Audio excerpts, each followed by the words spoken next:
வெட்கப்படுத்தும்படி பைத்தியமானவர்களை தெரிந்து கொண்டார் அப்படின்னு வேதம் சொல்றாரு. அதாவது இன்டெலிஜென்ட் பீப்புளா இருந்தாங்க. ஆனா இயேசுசாமி அழகா இருக்கிற பளபளன்னு இருக்கிற அறிவா இருக்கிறவங்களை செலக்ட் பண்ணல. யாரு பரிதாபமா இருக்காங்களோ, யாரு கஷ்டப்படுறாங்களோ, யாரு உள்ளத்துல அன்பா இருக்கிறாங்களோ, எல்லாத்துக்கும் ஒரு அன்பா உதவி செய்யறாங்களோ, யார் அப்பா அம்மாக்கு கீழ்படுகிறாங்களோ, யார் சொன்ன பேச்செல்லாம் கேட்கிறாங்களோ, யார் டிவி பார்க்காம இருக்கிறாங்களோ, யார் சீரியல் பார்க்காம இருக்காங்களோ, யார் செல்போன் அடிக்காம இருக்காங்களோ, அப்படிப்பட்ட ஆட்கள் தான் என்ன பண்ணாரு இயேசுசாமி தேடி வரும்படியா இந்த உலகத்துக்கு கடந்து வந்தாரு. இயேசுசாமிக்கு அழகு முக்கியம் இல்ல, இயேசுசாமிக்கு பணம் முக்கியம் இல்ல, இயேசுசாமிக்கு அவங்க வசதியானவங்கள என்ன பண்ணலாம் போனெல்லாம் முக்கியம் கிடையாது. இயேசுசாமிக்கு நீதான் முக்கியம். இயேசுசாமிக்கு யார் முக்கியம்? நீங்களும் நானும் மட்டும்தான் முக்கியம். நம்மள மத்தவங்க பாக்குற மாதிரி இயேசுசாமி நம்மள பாக்குறதுக்கு நம்ம நினைக்கலாம், ஐயோ நான் அழகா இல்லையே, நான் ரொம்ப நார்மலா தானே இருக்கேன், அந்த சினிமால எல்லாம் காமிக்கிற மாதிரி ரொம்ப பியூட்டிஃபுல்லா இல்லையே, ஃபேஷனானா இல்லையே அப்படி ஒருவேளை நம்ம நினைக்கலாம். ஆனா இயேசுசாமி நம்மள அப்படி பார்க்கல. இயேசுசாமி உங்க ஒவ்வொருத்தரையும் அவரோட சொந்த பிள்ளைகளா தான் பாக்குறாரு. சரியா? ஞானிகளை வெட்கப்படுத்தும்படி பைத்தியமானவர்களை தெரிந்து கொண்டார் அப்படின்னு சொல்லப்பட்டிருக்கு. அப்போ வயசெல்லாம் வெட்கப்பட்டு போகும்படியா யார் அறிவில்லாம இருக்கிறாங்களோ அவங்களை கூட என்ன பண்றாரு இயேசுசாமி இன்டெலிஜென்ட்டா மாத்திட்டாரு. ஒரே ஒரு வார்த்தை தான் சொல்லணும், இயேசுவே எனக்கு உதவி செய்யும், இயேசுவே எனக்கு இறங்கும். நீங்க உங்களோட சொந்த லாங்குவேஜ் எப்படி உங்க அப்பா அம்மா கிட்ட எனக்கு ட்ரெஸ் வேணும், எனக்கு இந்த ஃபுட் வேணும் கேக்குறீங்கல்ல, அதே மாதிரி இயேசுசாமி கிட்ட இயேசுவே எனக்கு இந்த காரியத்தை செஞ்சு கொடுங்க அப்படின்னு சொல்லி நீங்க ஜெபம் பண்ணீங்கன்னா நிச்சயமா ஆண்டவர் உங்க தேவையை சந்திப்பாரு.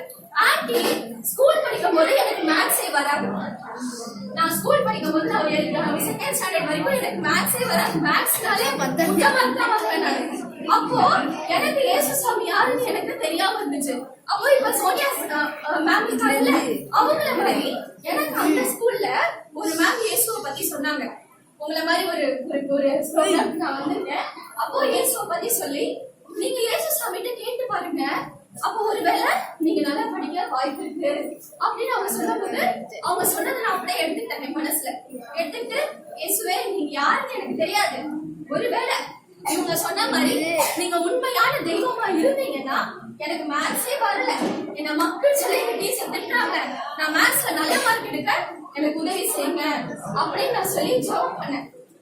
அப்ப பிரேயர் நான் என்ன கூட தெரியாது. ஆனா நீங்க உண்மையான தெய்வம்னா எனக்கு இதை செய்யுங்கன்னு சொல்லிட்டு உண்மையா சொல்றேன். ஆன்டி மேத்ஸ் ஓட்டை பார்க்கல, ஏன்னா எனக்கு தெரியாது.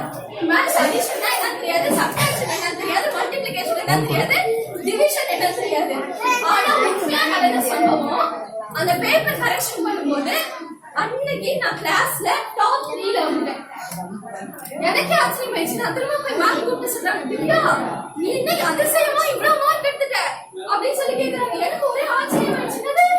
75 எடுத்துட்டேன் நான் ஃபெயில் ஆவேன், உண்மையா என் பேப்பர் தான் சொல்லிட்டு நான் என்ன பண்ணேன், அப்படி வாங்கி திருப்பி பார்த்தேன். அன்னைக்கு என்னோட வாழ்க்கைய இயேசு கிட்ட கொடுத்தேன். எல்லாத்துக்கும் ப்ரேயர் பண்ண ஆரம்பிச்சேன். எனக்கு என்னன்னாலுமே ஒரு ப்ரேயர் பண்ண ஆரம்பிச்சேன். அதுக்கப்புறம் படிப்படியா ஆண்டி பாத்தீங்க அப்படின்னா போர்டு எக்ஸாம்ல 99 100 அப்படிதான் என் மார்க்ஸ் வந்துச்சு. அப்போ சரியா படிக்காத மக்கா இருந்த என்ன இயேசு எப்படி மாத்திட்டாரு, இன்டெலிஜென்ட்டா மாத்திட்டாரு. அப்போ இயேசுசாமி கிட்ட ஒண்ணுமே வேண்டாம், நீங்க இயேசுவே எனக்கு உதவி செய்யுங்க அப்படின்னு சொல்லி நீங்க ஒப்புப்படுத்தீங்கன்னா ஆன்டிக்கு செஞ்ச அதே இயேசுசாமி உங்களுக்கும் நிச்சயமா என்ன பண்ணுவாரு, அற்புதம் செய்வாரு. அப்போ இயேசுசாமிக்கு அழகு முக்கியம் இல்ல, இயேசுசாமிக்கு வசதி முக்கியம் இல்ல, இயேசுசாமிக்கு நீங்க எப்படிப்பட்ட நிலைமையில இருக்கீங்க, ஸ்டேட்டஸ்ல உயர்ந்த அந்தஸ்துல இருக்கீங்கன்றதெல்லாம் முக்கியம் இல்ல. இயேசுசாமிக்கு நீங்க தான் முக்கியம்.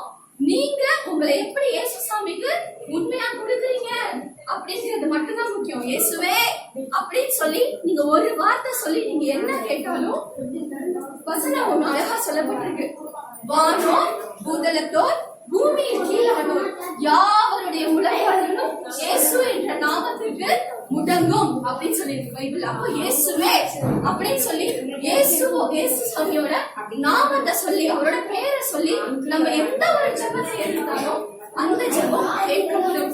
அதுக்கு நான் சாட்சி, சோனியா மேம் சாட்சி, சதா மேம் சாட்சி, இங்க இருக்கிற எல்லாருமே சாட்சி. நாங்க என்ன ஜெபம் பண்ணாலும் அது நடக்குது. சரிங்களா? அதுக்கு நாங்க சாட்சி, நாங்க எல்லாருமே சாட்சி. நாங்க ஜீவனுள்ள சாட்சியா இருக்கோம். நீங்களும் ஜெபம் பண்ணா என்ன பண்ணுவாரு? என்ன சொல்லி எப்படி ஜெபிக்கணும்? இயேசுவே சொல்லி ஜெபிக்கணும். எப்படி ஜெபிக்கணும்? இயேசுவே, இயேசு சாமி அப்படி சொல்லி ஜெபிக்கணும். ஏசப்பா உங்களுக்கு எப்படி கூப்பிடணுமோ அப்படி. ஆனா இயேசுவே, இயேசு அப்படிங்கிற அந்த பேரை சொல்லும் போதே உங்க வாழ்க்கையில இருக்கிற இருள் நீங்கி ஒரு அற்புதம் நடக்கும். செய்வீங்களா? இன்னையில இருந்து செய்யலாமா? இன்னையில இருந்து இயேசுக்கு உங்களை ஒப்பு கொடுக்க முடியுமா? இன்னையில இருந்து என்ன பண்ணும்? என்ன ஒரு பிரச்சனைனாலும் கவலைப்படாதீங்க, பயப்படாதீங்க. தைரியமா இயேசுவே இன்னைக்கு இந்த பிரச்சனையில இருந்து விடுதலை கொடுங்க. நிச்சயமா நடக்கும். உங்களுக்கு அந்த பிரச்சனையில இருந்து விடுதலை உண்டாகும். ஆன்டிக்கு நடந்தது. படிக்காத மக்கா இருந்த ஆண்டியா அவளை இன்னைக்கு நல்ல நிலைமையில வச்சிருக்காரு. எல்லாத்துலயும் நல்ல மார்க் எடுக்க முடியாது. 4 பேருக்கு மேத்ஸ் சொல்லி தர முடியாது. ஆர்டர் மாத்திட்டாரு. சரியா?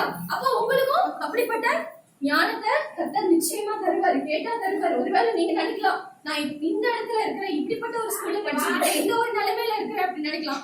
நாளைக்கு சொல்ல முடியாது, நீங்க டாக்டர் ஆகலாம் இல்லையா? இயேசுவே சொல்லி நீங்க ஜெபிக்கும் போது, அதை சின்சியரா நீங்க பண்ணும்போது, நாளைக்கு 4 பேருக்கு வேலை கொடுக்கக்கூடிய ஒரு ஹாஸ்பிட்டலே நிறுவக்கூடிய ஒரு நபர் ஆண்டவர் மாற்ற முடியும். இயேசுவால கூடாத காரியம் ஒண்ணும் இல்லை. ஒரே ஒரு வார்த்தை நீ காட்டி சொல்லி தரேன். இயேசுவே. என்ன சொல்லி ஜெபிக்கணும்? இயேசுவே அப்படின்ற வார்த்தையை சொல்லி உங்களுக்கு என்ன வேணுமோ அதை ஜெபிங்க. நிச்சயமா இயேசு சாமி செய்வார். செய்யலாமா?